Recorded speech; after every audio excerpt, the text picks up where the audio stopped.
नमस्कार दोस्तों, स्वागत है आपका हमारी आज की कहानी सहने की हद में। किसी भी व्यक्ति को कितना सहनशील होना चाहिए ये इस कहानी में बताया गया है। उम्मीद करता हूँ आपको ये कहानी पसंद आएगी। तो आइए शुरू करते हैं हम आज की कहानी। एक बार की बात है, कुछ साइंटिस्ट्स ने शरीर में बदलाव की कैपेसिटी को जांचने के लिए एक एक्सपेरिमेंट किया और इस एक्सपेरिमेंट में उन्होंने एक मेढक को लिया। इसके बाद उस मेढक को एक कांच के जार में डाल दिया गया और फिर जार में पानी भर के उसे गर्म किया जाने लगा। जार में जानबूझकर ढक्कन नहीं लगाया गया था ताकि जब पानी का टेम्परेचर मेढक की सहन शक्ति से बाहर हो जाए तो वो कूदकर बाहर आ सके और अपनी जान बचा सके। शुरुआत में तो मेढक शांति से पानी में बैठा रहा। जैसे पानी का टेम्परेचर बढ़ना शुरू हुआ, मेढक में भी कुछ हलचल सी हुई। उसे समझ में तो आ गया था कि जिस पानी में वो बैठा है वो हल्का गर्म सा लग रहा है, लेकिन कूदकर बाहर आने की बजाय वो अपने शरीर की एनर्जी उस बढ़े हुए टेम्परेचर से तालमेल बैठाने में लगाने लगा। पानी थोड़ा और गर्म हुआ। मेढक को पहले से ज्यादा बेचैनी महसूस होने लगी, लेकिन वह बेचैनी उसकी सहनशक्ति की सीमा के भीतर ही थी।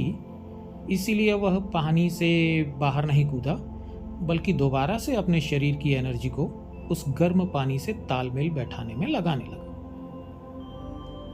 धीरे धीरे पानी और ज्यादा गर्म होता गया और मेढक अपने शरीर की और ज्यादा एनर्जी उस बढ़े हुए टेम्परेचर वाले पानी से तालमेल बैठाने में लगाता रहा। अब एक समय आया जब पानी उबलने लगा। अब तो जैसे मेढक की जान पर बनाई, लेकिन अब उसकी सहन शक्ति जवाब दे चुकी थी। उसने जार से बाहर कूदने के लिए अपने शरीर की सारी एनर्जी को इकट्ठा किया, लेकिन वह पहले से ही शरीर की सारी एनर्जी उस धीरे धीरे उबलते पानी से तालमेल बैठाने में लगा चुका था, तो उसके पास उतनी एनर्जी नहीं बची थी। अब उसके शरीर में जार से बाहर कूदने की बिल्कुल भी ऊर्जा नहीं बची थी।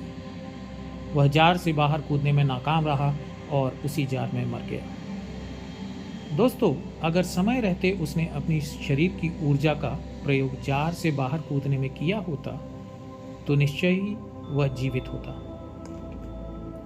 दोस्तों, हमारे जीवन में भी कई बार ऐसा होता है।